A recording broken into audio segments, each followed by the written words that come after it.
Perkenalkan, nama saya Alifian Putra Sugiarto, NIM A71018037 dari Prodi Pendidikan Teknik Informatika. Pada video kali ini, saya akan menggunakan model pembelajaran konvensional. Metode pembelajaran konvensional adalah metode pembelajaran tradisional atau metode ceramah. Karena metode pembelajaran konvensional ini dipergunakan untuk komunikasi lisan antara guru dan anak didik dalam proses belajar pembelajaran. Metode pembelajaran konvensional ini ditandai dengan ceramah yang diiringi dengan penjelasan lalu serta pembagian tugas dan latihan. Assalamualaikum warahmatullahi wabarakatuh.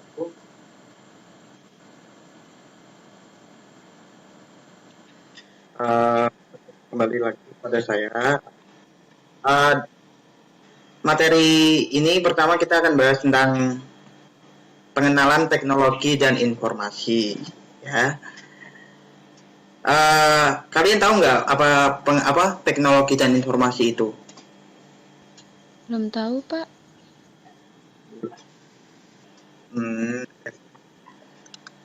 Oke. Kita akan jelaskan ya. Nah, ini pengertian dari teknologi dan informasi. Yaitu teknologi informasi adalah suatu perancangan, implementasi, pengembangan, dukungan atau manajemen sistem informasi berbasis komputer, terutama pada aplikasi hardware dan software.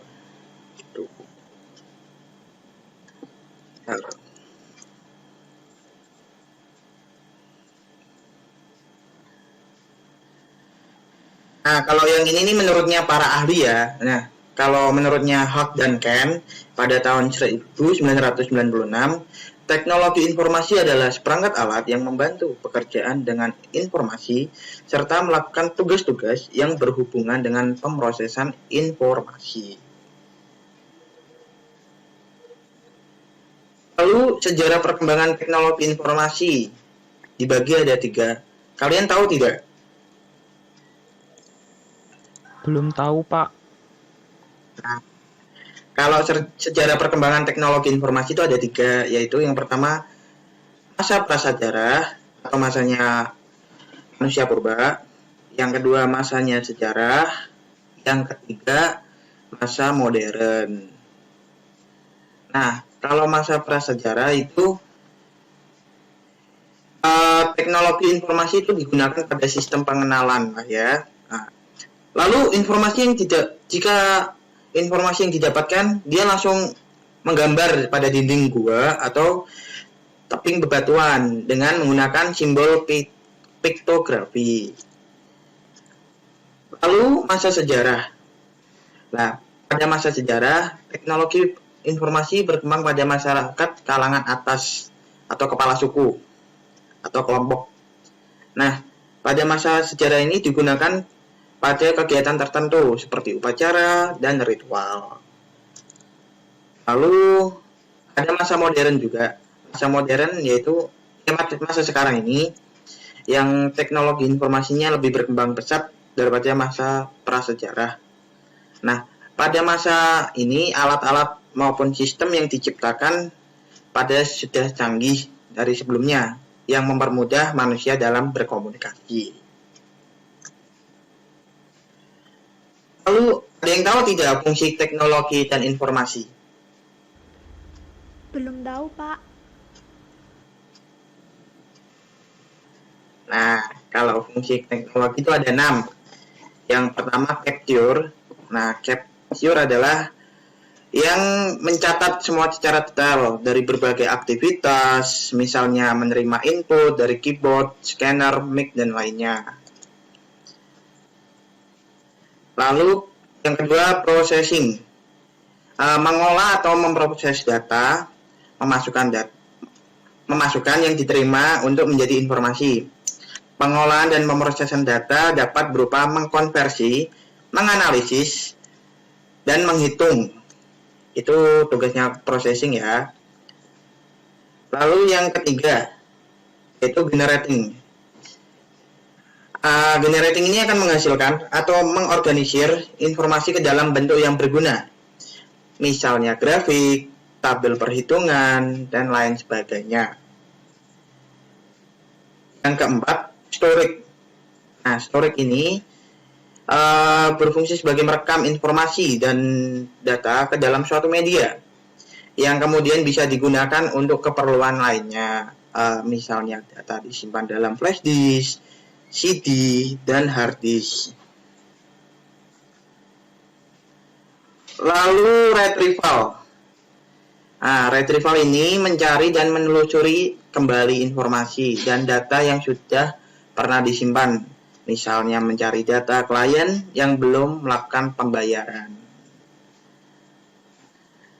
Nah, lalu untuk transmissionnya mengirimkan data atau informasi dari satu lokasi ke lokasi lainnya dengan memanfaatkan jaringan komputer. Misalnya mengirim data penjualan ke tim lainnya di lokasi yang berbeda. Nah, ini ada tujuan dari teknologi informasi.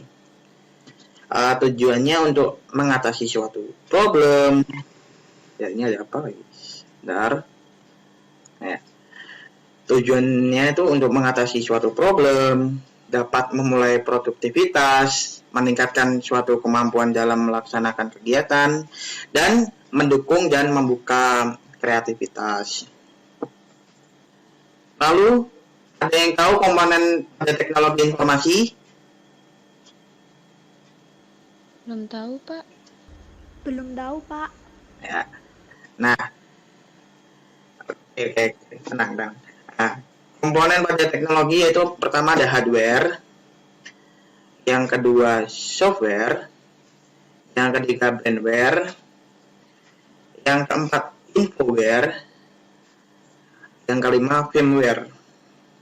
Nah, hardware adalah perangkat keras atau sebuah komponen yang fisik pada komputer yang digunakan oleh sistem untuk menjalankan perintah yang telah diprogramkan. Nah, kalau hardware ini contohnya seperti mouse, terus keyboard, mouse, keyboard, scanner, nah dan lain-lainnya, itu hardware. Lalu untuk software itu adalah perangkat lunak atau kumpulan beberapa perintah yang dieksekusi oleh mesin komputer dalam menjalankan pekerjaan. Nah, kalau software ini seperti kayak Windows, iOS, Android, dan lain-lainnya. Lalu brandware ini seperti manusia atau penggunanya. Nah, artinya ini seorang manusia yang memiliki kemampuan dalam menggunakan komputer. Lalu infoware. Nah, infoware ini teknologi yang melekat pada dokumen yang berisi semua data dan gambar yang diperlukan dalam proses transformasi seperti informasi, prosedur, teknis, metode, spesifikasi, observasi, dan hubungan dokumen dan cetak biru. Lalu yang terakhir nih, firmware. Perangkat lunak terprogram yang ditempatkan di perangkat keras. Perangkat untuk mengontrol perangkat lainnya atau fungsi intinya.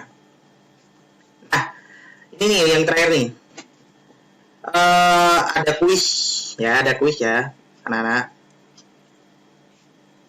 Kalian tahu nggak apa manfaat dari teknologi di bidang pendidikan dan kesehatan? Tolong disebutkan, sebutkan dan kasih nama dan NIM. Jadi misal Abida Romatullah NIM A7 berapa, menjawab. Nah, seperti itu. Saya, Pak, mau coba jawab. Silakan. Ya. Namanya? Nama saya Abidah Rahmatillah. Ya, NIM A4 101 80 201. Ya. Apa, Bit? Manfaatnya teknologi, Bit, di bidang pendidikan dulu? Menurut saya pentingnya teknologi dalam dunia pendidikan itu adalah jadi guru itu bisa menciptakan proses pembelajaran menjadi semakin menarik karena zaman sekarang itu siswa akan lebih tertarik apabila dikaitkan dengan teknologi. Terus tahu nggak yang kesehatan itu apa manfaatnya?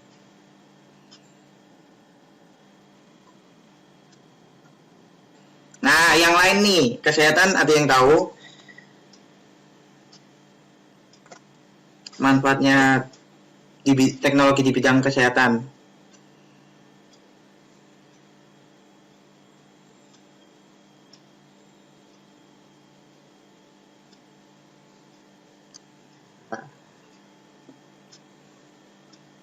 Ada yang mau jawab? Iya, namanya siapa dan NIM-nya? Nama saya Muhammad Satria Abdi Praja, Ya. 180 231. Ya, tolong disebutkan manfaat dari teknologi di bidang kesehatan. Manfaat teknologi dalam bidang kesehatan yaitu yang pertama membantu dalam membangun sistem informasi rumah sakit. Teknologi ini sangat menolong untuk pertukaran informasi antar rumah sakit. Ya, ini jawabannya jawabannya benar. Yang Satria sama si Abida itu udah benar. Nah, terima kasih buat anak-anak udah menyempatkan pada malam ini untuk perkuliahan pengenalan teknologi informasi. Sekian dari saya. Jika ada kata-kata yang salah atau kurang jelas nanti bisa PC Bapak atau nanti bisa saya share di grup ya. Sekian dari saya. Wassalamualaikum warahmatullahi wabarakatuh.